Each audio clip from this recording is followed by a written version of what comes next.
highlights of the week video in over 3 months, and I'm really excited to bring you a couple bits of information. I got 2 things for you today.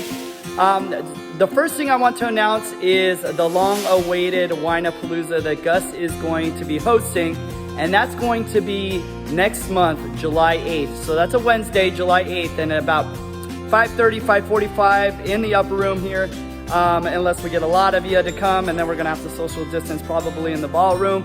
But for right now, it's in the upper room, and that's July 8th at between 5:30 and 5:45 start time.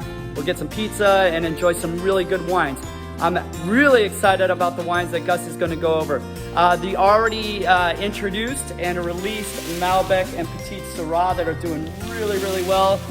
They released last Friday, and people are really excited about them. And then 2 other releases penciled in for the beginning of July, which is a brand new dry Cabernet Rosé. Tastes really good. And then our Reserve Cabernet Sauvignon, which are going to release early in July. So we're going to go over those 4 wines, and Gus is going to go over those at the next Winepalooza, which again is July 8th, Wednesday, about 5:30, 5:45. So please keep an eye out for a sign-up sheet so we know in your department, so we have an idea who's coming.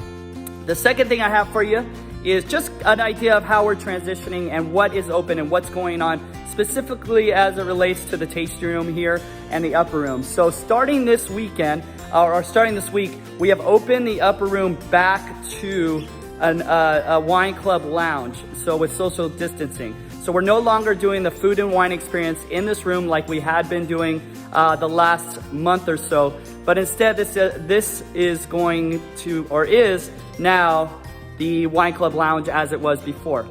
The other thing that's really exciting is the reserve room, which we in the next few weeks are going to transition into what it was intended to be, which is a high-end tasting experience with our library wines.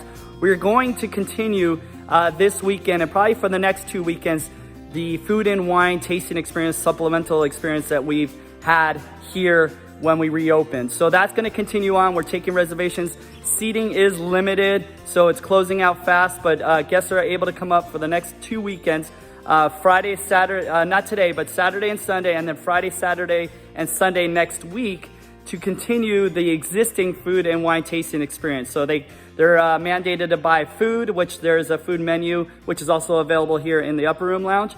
And then they have set flights, or wine club members could go up there and exchange their tasting ticket for a glass. And that is going to continue on for a couple more weeks. And then we're going to transition into the higher end reserve room experience. So that's coming soon, and I'll get you more details later. All right, so that's all we got for now. There's a lot of stuff, but that's all we got for right now. Thanks for everything you do.